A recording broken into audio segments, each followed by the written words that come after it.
네, 한 달간의 치열한 당권 레이스 끝에 국민의힘 차기 지도부를 뽑는 전당대회가 오늘 오후에 열립니다.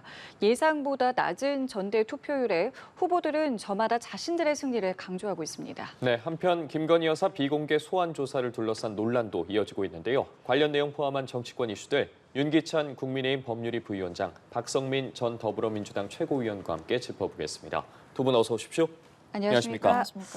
예, 국민의힘 전당대회가 오늘 오후에 열립니다. 자, 그리고 말씀드린 것처럼 최종 투표율이 나왔는데 48.51%로 예상보다는 조금 낮은 수치가 나왔습니다. 지금 지난 전대와 이제 비교 수치도 나오고 있는데 글쎄 50%도 넘지 못했습니다. 매우 낮은 것 같지는 않고요. 사실 네. 지난 전대가 좀 다소 높았던 건 맞습니다. 그리고 이제 당원이 많이 늘었기 때문에 투표율이 또 그만큼 는다는 것은 또 어찌 보면 저희가 기대는 그렇게 하지만 네. 실제 일어나기 어려운 일이죠. 다만 이제 각 캠프가 예상했던 것보다는 투표율이 조금 저조해요. 그래서 그 저조한 투표율의 그 저조 원인이 뭔지, 그래서 어느 캠프에 유리한지는 각자 분석을 하고 있지만 어쨌든 결국 이제 영남권 당원들이 만약에 거기 투표율이 낮다면 네. 그러면 이제 어느 후보한테 불리한지는 그건 인과관계가 형성이 되거든요. 그래서 네. 각 지역별 투표율에 따라서 각 후보 캠프별 시비가 갈리지 않겠는가 이런 생각을 합니다. 예. 자, 후보들은 이제 끝까지 이제 이 낮은 투표율이 본인에게 좀 유리할 것이다라고 해석을 하고 있고 움직임을 좀 보면은 한동훈 후보를 제외한 나머지 후보 같은 경우에는 어제 이 패스트트랙 관련을 해서 전현직 의원들과 함께 했습니다. 세 후보가 모두 함께 했는데요. 이 이슈를 좀 끝까지 좀 가져가려는 모습도 좀 보이고요. 막판까지 움직임을 좀 어떻게 보셨는지요? 뭐 두 가지겠죠. 이제 하나는 마지막까지 이 정통 지지층들을 향한 어느 정도의 구애를 했다라고 볼 수 있겠고요. 그러니까 한동훈 후보가 당대표가 될 자질이 없다. 뭐 나경원 후보 같은 경우에는 보수의 눈물을 닦아주지 않았다. 이런 표현까지 써가면서 공격을 했거든요. 그만큼 이 팩트 관련한 공소 취소해달라는 그 나경원 후보의 요청을 폭로한 한동훈 후보의 자질이나 태도가 굉장히 문제가 있다. 이 부분을 강조하려고 했던 것으로 보입니다. 그걸 통해서 어떤 마지막까지 이 선택을 고민하고 있는 지지층들에게 영향을 주고자 했던 의도가 있었던 것이고 한편으로는 그 회동을 두고 이런 해석도 해볼 수 있을 것 같습니다. 어떤 결선 투표를 염두에 둔 뭐 일종의 단일화를 위한 사전 움직임이 아니겠느냐 이런 이야기도 나오고 있는 상황이고 뭐 두 가지 다 해석이 가능할 것 같습니다. 근데 변수는 어쨌든 이 패스트트랙 관련한 폭로를 한동훈 후보가 하고 나서 어쨌든 빠른 시간 안에 사과를 했고 그 뒤에도 설전이 있기는 했지만 뭐 변호인단을 만나서 격려를 하거나 이런 방식으로 나름의 수습을 했단 말이죠. 그렇기 때문에 폭로 자체는 물론 내부 진영의 분열이나 갈등을 불러일으키는 촉매제 역할을 했으나 그게 과연 한동훈 후보의 대세론을 꺾을 만한 굉장히 큰 결함이었느냐 그 부분에 대해서는 저는 좀 의구심이 있습니다. 그래서 결과적으로 어대한으로 시작했지만 결대한이 되지 않을까 결국의 대표는 한동훈이 되지 않을까 결선까지도 가기는 어렵지 않을까라고 생각합니다. 결선까지 가지 않을 것 같다라고 하셨습니다. 실제로 이제 오늘 결선을 가게 될지 그리고 뭐 이 전당대회에서 당대표뿐만 아니라 또 최고위원은 누가 될지 아까 또 말씀하신 것처럼 이 투표가 또 어느 지역에서 누구에게 또 유리하게 작용했는지 여러 가지들을 것들을 이제 또 오늘 분석을 좀 해봐야 될 텐데 개인적으로 어떤 포인트에 좀 가장 관심을 갖고 계세요? 일단 지금 패스트트랙 관련된 논란이 어떤 분에게 불리한 요소로 또는 유리한 요소로 작용할까 있죠. 뭐 그냥 단도직입적으로 말씀드리면 저 논란이 한동훈 후보의 결선 행에 어떤 영향을 미칠까인데 제가 볼 때는 저 패스트트랙 관련된 여러 가지 논란이 단순한 뭐 이게 네거티브에 머물지는 않아요. 저 패스트트랙이라는 것은 한동훈 후보에 국한돼서 제가 말씀을 드린다 그러면 일단 첫 번째는 한동훈 후보는 당시에 당에 없었어요. 그것이 하나 일단 본인이 말을 할 때 단점으로 작용한 것이고 그다음에 그 당시에는 검사로 있었던 말이죠.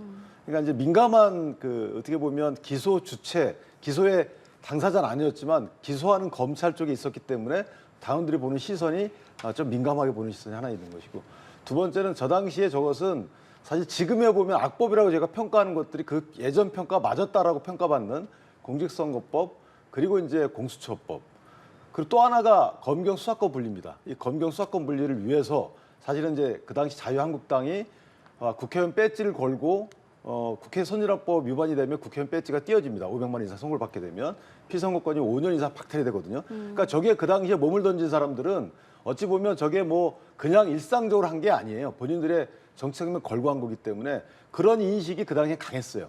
저도 그 당시 있었지만 그런 인식에 의한 행동에 따른 기소였는데 그것에 대한 보는 시각 자체가 만약 한동훈 후보가 그걸 안일하게 보셨다면 그러면은 당원들이 볼 때 그런 장면을 기억하는 당원들이 볼 때는 좋지 않게 봤을 것이다. 물론 사과를 하셨어요. 네. 그 사과에 대한 당원들의 평가인데 이런 이제 패스트트랙을 이 사태를 보는 한동훈 위원장의 시각이 과연 당대표로서 적절한지에 대한 어떤 자질 논하로까지 이어지는 거죠. 그래서 본인이 원하는 변화. 근데 이 변화라는 것은 당정 관계를 수평적으로 옮기면서 변화를 이끌겠다는 거거든요. 다른 변화는 없습니다.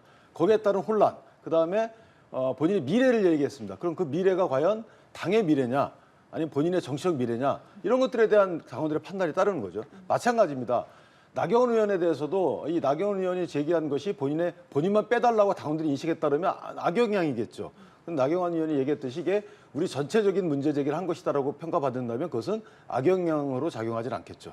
따라서 당원들의 어떤 시각으로 저 사태를 보는지에 따라서 유불리가 갈릴 것이다라고 생각합니다. 예, 오늘 오후 2시 어떤 결과가 나올지 지켜봐야겠는데 국민의힘 전당대회 관련해서 저희도 계속해서 좀 현장 상황 등 연결하면서 전해드리도록 하겠습니다.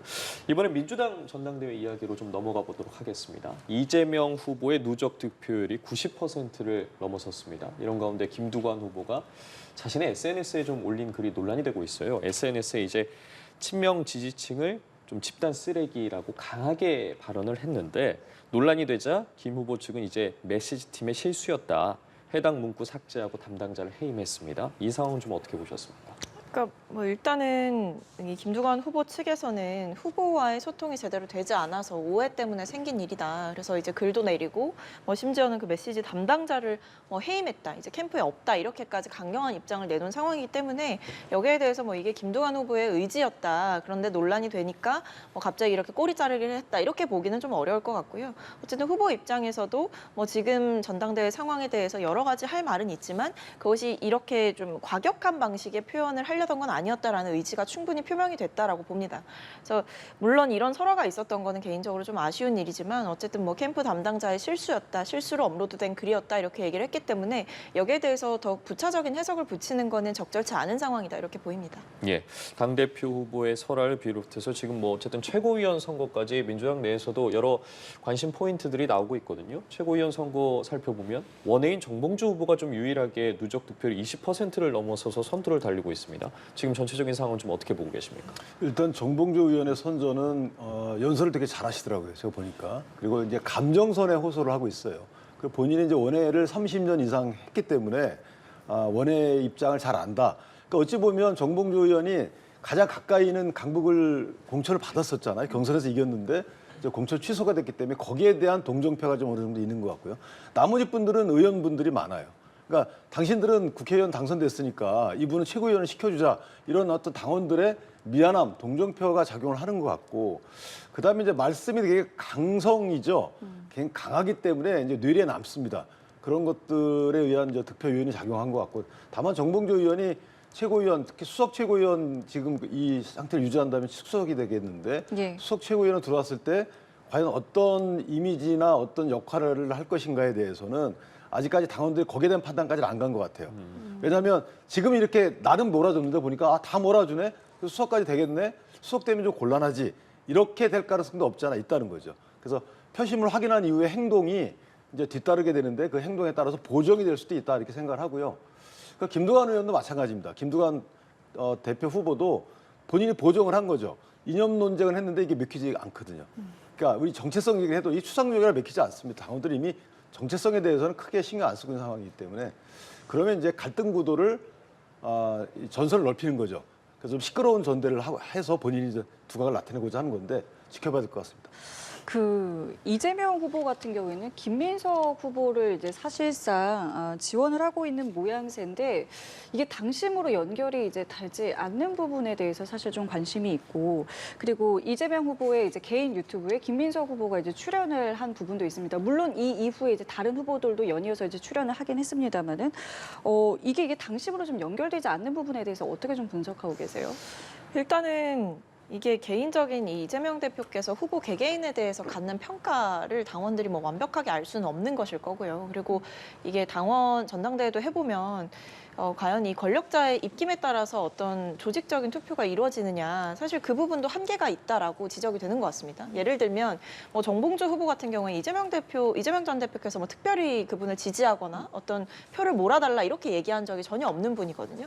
근데도 왜 이렇게 선두를 달리느냐라고 보면 앞서 잠깐 분석해 주신 것처럼 여러 가지 요인이 있는 거죠. 이번 총선에서 뭐 의원이 되지 못했던 점, 그다음에 더 나아가서는 원외 생활을 오래 하면서 어떻게 보면 당원들과 호흡했던 그 시간에 대한 평가, 이런 여러 가지들이 이제 종합적으로 합쳐져서 사실 야당이기 때문에 아마 어떤 전투력 이런 부분도 굉장히 높게 보고 있을 겁니다. 근데 결과적으로 보면 이게 당내에서 어떤 우려를 하거나 이재명 전 대표가 가장 원하고 있는 사람이 따로 있다고 하더라도 이 당원들이 투표를 할 때는 어떤 인지도, 전투력 이런 것들을 굉장히 종합적으로 보고 있는 거예요. 그렇기 때문에 이게 이재명 전 대표께서 원하시는 순서가 있어도 그대로 투표가 이루어지기는 어렵다. 왜냐하면 저희가 워낙에 권리당원의 수도 많고 그러니까 이 투표를 할 수 있는 유권자의 집단 분포 자체가 굉장히 넓고 크기 때문에 이것이 단순히 이재명 전 대표의 어떤 특별한 친소 관계에 따라서 좌지우지 될 수는 없는 것이다. 그 부분을 아마 모두가 알지 않을까 싶습니다. 예, 두 분의 이제 분석을 쭉 들어봤는데 그렇다면 만약에 지금의 어떤 흐름대로 정봉주 후보가 민주당의 이제 최고위원, 수석 최고위원까지 된다면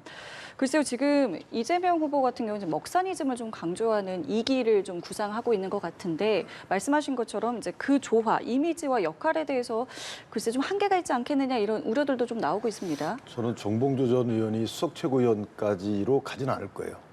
이재명 대표 입장에서 보면 사실은 정봉주 의원은 원외잖아요. 예. 그러니까 원내와 원외가 사실은 어떤 그 정책적 측면에서 일치하기를 원할 겁니다. 예를 들면 최고위원회에서 결정하는 것과 그다음 원내 그 전체 의원들 회의, 그러니까 원내 정책과 원외 정책, 그러니까 당의 정책이 같도록 아마 조율하고자 김민석 의원을 선호할 가능성이 커요. 4선 의원이시잖아요. 5선인가 4선인 그런데 하여튼 그런 측면에서 보면 이재명 대표가 본인과 친소 관계 있는 사람을 민다는 것이 아니고 본인이 이제 대선을 위해서 정책을 펴야 되는데 그 정책을 피는 데 있어서 최고위원 회의에서 딴 얘기가 나오면 안 되잖아요. 그렇기 때문에 아마 김민석 의원을 미는 게 아닌가 이런 생각이 듭니다. 예, 알겠습니다. 자, 주제를 좀 바꿔보도록 하겠습니다. 이원석 검찰총장이 김건희 여사 소환 조사와 관련해서 법 앞에 뭐 예외도, 특혜도, 성역도 없다는 원칙이 지켜지지 않았다면서 사과를 했습니다. 수사팀을 또 질책하기도 했는데 대통령실에서 이와 관련해서 또 입장을 내놨고요. 이원석 검찰총장과 대통령실이 좀 맞서는 모양새로 보이고 있거든요. 어떻게 보고 계십니까? 이 부분에 대해서는. 그러니까 이거는 대통령실이 이 논란을 좀 더 키우고 있는, 좀 저는 이해할 수 없는 대응을 하고 있다라고 보고 있는데요. 사실 이번 건은 누가 봐도 검찰총장을 허수아비 취급을 했고, 그리고 심지어 이제 김건희 여사의 검찰청 소환 조사를 강하게 주장했던 사람을 패싱한 것이기 때문에 결국 이 나라에 성역이 있다라는 것을 증명한 수사 방식이었다고 생각을 합니다. 사실 제3의 장소, 그것도 김건희 여사 측에서 제시했던 장소로 가서 검찰에서 나와서 검사들이 그렇게 출장 조사를 하는 것은 굉장히 이례적인 일이고, 심지어 이렇게 국민들의 이목이 집중되고, 안 그래도 야당의 정치인들을 향해선 검찰이 굉장히 날카롭게 수사를 하고 수사와 재판 모두가 이루어지고 있는 상황인데 이게 왜 김건희 여사 관련된 논란이나 어떤 수사 사안에 대해서는 진도가 잘 나가지 않느냐, 이게 국민들의 비판이었던 거거든요. 결국에 윤석열 대통령 눈치 보고 김건희 여사 눈치 보느라 검찰도 권력에 줄서기 하고 있는 것 아니냐, 공정한 수사가 이루어지지 않고 있다. 그렇기 때문에 야당에서는 김건희 여사 논란과 관련해서 특검을 해야 된다라고 주장을 했던 겁니다. 그러니까 지금 이 모든 사태들을 보면 이것의 후폭풍은 뭐냐면 결국 뭐 이원석 검찰총장이 자리를 얼마나 버틸지를 봐야 되겠지만 그것을 떠나서, 그 거치 문제를 떠나서 김건희 여사와 관련된 수사의 공명정대함을 회복하려면 결국 답은 특검밖에 없다. 누가 사실 어떤 국민께서 이런 출장 조사를 통해서 어떤 진실이 명백하게 밝혀졌다 또는 밝혀질 것이다 이렇게 보시겠습니까? 사실 뭐 사안도 그렇고 검찰총장에게 보고하지 않았던 점도 그렇고 김건희 여사를 수사했던 그 검사들이 핸드폰을 다 반납하고 들어가서 김건희 여사 측에서 강하게 요구한 방식대로 어떤 수사 일정이나 장소들을 조율하고 이런 것들 자체가 누가 봐도 법 위에 김건희 여사가 있다 이렇게 볼 수밖에 없는 상황이죠. 여기에 대해서 조사를 했으니까 특혜를 받은 바 없다 이렇게 보는 것은 저는 언어 도단이고 이건 심각한 말장난이다 이렇게 생각합니다. 예, 지금 이원석 검찰총장, 뭐 대통령실도 그렇고 상당히 좀 자제하고 발언을 조심하는 듯 보이지만 어쨌든 입장은 계속해서 내놓고 있단 말이에요. 지금 상황의 후폭풍이 좀 이어질 거라고 보십니까? 저는 이 논란을 검찰총장께서 쓸데없이 만들었다라고 생각을 해요. 언제부터 검찰총장이 조사 장소에 대해서 저렇게 집착을 했죠? 저는 개인적으로 만약에 저게 사건 처리 방향에 대해서 그런 얘기했었으면 검찰총장 말씀이 맞아요. 근데 장소는요, 현실적으로 정할 수밖에 없었던 것 같아요. 저희가 규칙 같은 걸 얘기하지 않더라도, 자, 수사팀은 그대로 존속했습니다. 1차장과 지검장은 바뀌었다고 쳐요. 그래서 대통령의 영향이 있다고 쳐요. 수사팀이 만약에 항명을 해가지고, 야, 1차장과 지검장이 우리 말을 따라주지 않아. 그러면 총장이 저렇게 나서야 돼요. 근데 그게 아니고, 수사팀에서는 오히려 지금 총장에 대해서 항명이 나오고 있잖아요. 열심히 했는데 왜 지금 와서 저런 말씀 하시냐. 이건 총장이 잘못하신 거죠. 그러니까 저는 개인적으로 그럼 검찰총장께서 대통령에게 김건희 여사의 조사를 검찰청에서 받게 해달라고 관철하셨어야죠. 그러니까 중앙지검장, 힘없는 중앙지검장과 수사팀이 어찌어찌 뭐 노력해가지고 그나마 저렇게 조사를 했단 말이에요. 장소 미진할 수 있죠. 그런데 어쨌든 현실적으로 이게 임의 수사입니다. 영장 칠 겁니까? 그것도 아니잖아요. 그러니까 저는 개인적으로 총장께서 저렇게 지금 말씀하시는 건 맞지 않다. 그렇게 생각합니다. 이창수 지검장도 이런 이야기를 했어요. 일단 죄송하다. 그리고 이제 보고가 늦어진 것에 대해서도 이야기를 했고 말씀하신 것처럼 장소의 경우에는 이제 대면 조사를 하기 위해서 어쩔 수 없는 고육 체계였다라고 이야기를 하고 있습니다. 근데 그거 자체가 일단 김건희 여사 측의 입장을 상당 부분 고려한 측면의 처사였기 때문에 그렇게 할 거라면 만약에 이재명 전 대표 수사 관련해서도 나는 검찰청 가서 수사 못 받겠다. 우리 뭐 보안상의 이유, 경호상의 이유, 안보상의 이유로 뭐 다른 제3의 장소에서 하자. 이렇게 하고 수사 내용 자체도 뭐 이것과 이것을 동시에 묶어서 오늘 하자. 이렇게 얘기를 했으면 그거는 받아주셨을 겁니까?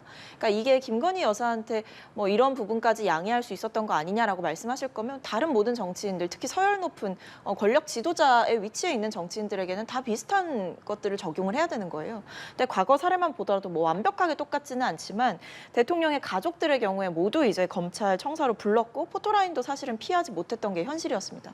근데 현직 영부인을 사실 이렇게 조사한다는 것 자체도 이례적인 일이지만 어쨌든 그 이례적인 조사를 할 거였으면 형식 면에서도 뒤탈이 없게 문제가 없게 했었어야 되는 게 맞죠. 그렇다고 한다면 공평하고 공정한 잣대를 통해서 검찰청에 소환 조사를 했으면 될 일이다. 근데 이거를 제3의 조사라고 얘기하니까 황제 조사, 그다음에 뭐 출장 조사 이렇게까지 얘기가 나오는 것이고 이 수사를 소환 조사를 언제 할 것이냐 이 부분을 두고도 상당히 검찰 내에서 말이 많았던 것으로 알고 있는데 그것 자체도 결국에 대통령 눈치 보기 하느라 그다음에 이원석 검찰총장 같은 경우에는 수사 전담팀을 꾸려서 소환 조사를 강하게 얘기를 했는데도 불구하고 본인의 이제 보좌 사실은 손발이라고 불릴 수 있는 사람들도 교체가 됐고 지휘라인도 다 교체가 됐기 때문에 이런 부분에 있어서 결국 힘 빼기 그러니까 허수아비 검찰총장을 만들려는 의도는 이미 있었고 김건희 여사의 수사를 어떻게든지 가장 낮은 톤으로 좀 무마시키려고 했던 의도가 아주 오래전부터 작동하고 있었던 거 아닌가 싶습니다. 예. 근데 이제 이게 검찰총장이 가장 할 일은 사실은 위협을 막아주는 거잖아요.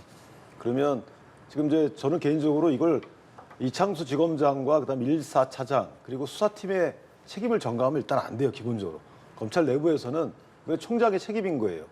그러니까 이창수 지검장한테 왜 보고 안 했냐 이 정도 말씀하실 수 있겠죠. 그런데 장소를 왜 거기서 선정했어? 뻔히 아시잖아요. 그러니까 현실적으로 거기만이 가능하다는 거를. 이거를 갖다 대통령과 김건희 여사를 비난하는 건 가능합니다. 그거는 국민들도 마찬가지예요. 근데 그 이창수 지검장과 이런 분들한테 왜 당신 거기서 조사를 했지?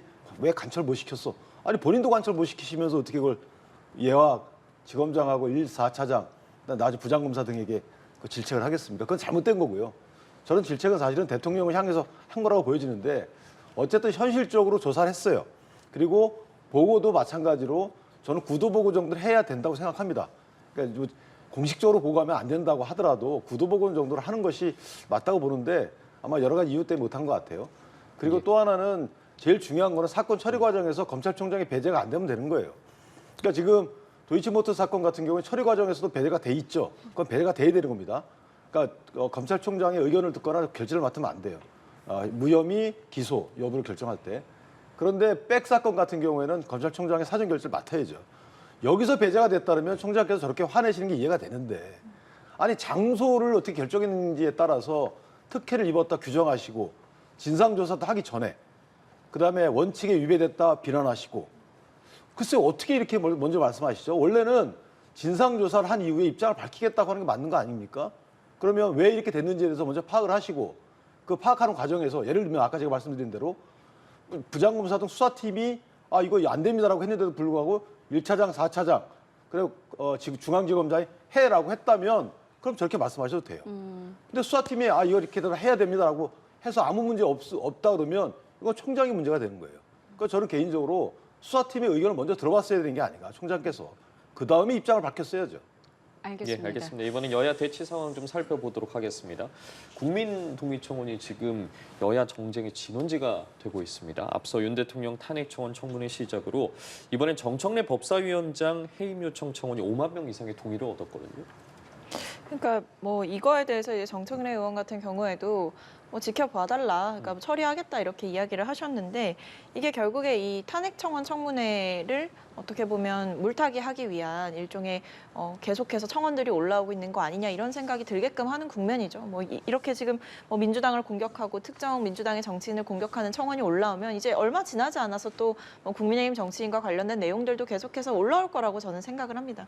어쨌든 국회법에 따라서 청원이 처리돼야 하는 기한도 있는 것이고 절차도 정해져 있기 때문에 거기에 대해 이제 법사위에서 어떻게 할지를 좀 봐야 되는 것 같고요. 근데 다만 중요한 것은 일단 지금 윤석열 대통령 관련한 탄핵청원 청문회를 실시하고 있는 과정이고 한 번 더 이제 남아있지 않습니까? 예. 그것부터 먼저 잘 처리를 하자. 그리고 거기에 대해서 먼저 목소리를 좀 내라. 이렇게 아마 정청래 의원께서는 돌려서 좀 비판을 하고 있는 상황인 것 같습니다.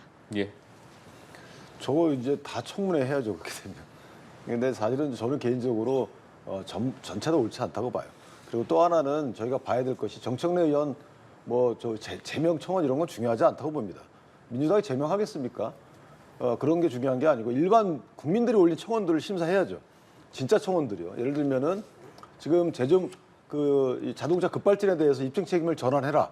이게 되게 중요한 겁니다. 이건 법을 바꿔야 돼요. 진정한 청원입니다. 국회 입법 청원을 했으면 그 입법 청원에 대해서 그때 청문회를 개최해야죠. 안건이 됐으니까. 입법안을 마련한 뒤에. 근데 지금 그렇게 안 하고 있잖아요. 오히려 정치적인 사안 갖고 대통령 탄핵을 운운하고 있잖아요. 그리고 스토킹, 교제살인 같은 경우에 이거 제도 개선해달라. 이거는 법사위에 올라온 청원이에요. 대통령 탄핵 요청 청원안보다 먼저 올라왔습니다. 근데 이거 전혀 심의하고 있지 않잖아요. 정말 청원, 국민이 정말 필요한 청원에 대해서는 전부 나몰라라 하면서 정치적으로 방송이 집중할 수 있는 이런 화제성 있는 거, 대통령에 대한 정치적 공격성 청원 이런 것들은 탄핵을 우회상장하는 식의 이런 청문회 개최 이런 것들로 이용하는 걸 보면 저는 저건 정말 반성해야 된다고 봐요. 아니 국회 청원 제도가 왜 있습니까? 그 청원은 국회 원래 업무도 아니에요. 본인들이 그냥 위탁받아서 하는 거거든요. 그럼 거기에 맞는 역할을 해야죠. 국민들이 입법을 만들어 달라는데 그 입법 청원에 대해서는 나몰라라 하고, 그리고 대통령 탄핵 요청 청원에 대해서 탄핵 발의한 것처럼 취급을 하고, 이게 국회가 있어서 되는 일입니까? 반성해야 된다고 봅니다. 알겠습니다. 오늘 두 분 말씀 저희 여기까지 함께하겠습니다. 지금까지 윤기찬 국민의힘 법률위 부위원장, 박성민 전 더불어민주당 최고위원과 함께했습니다. 두 분 감사합니다. 고맙습니다.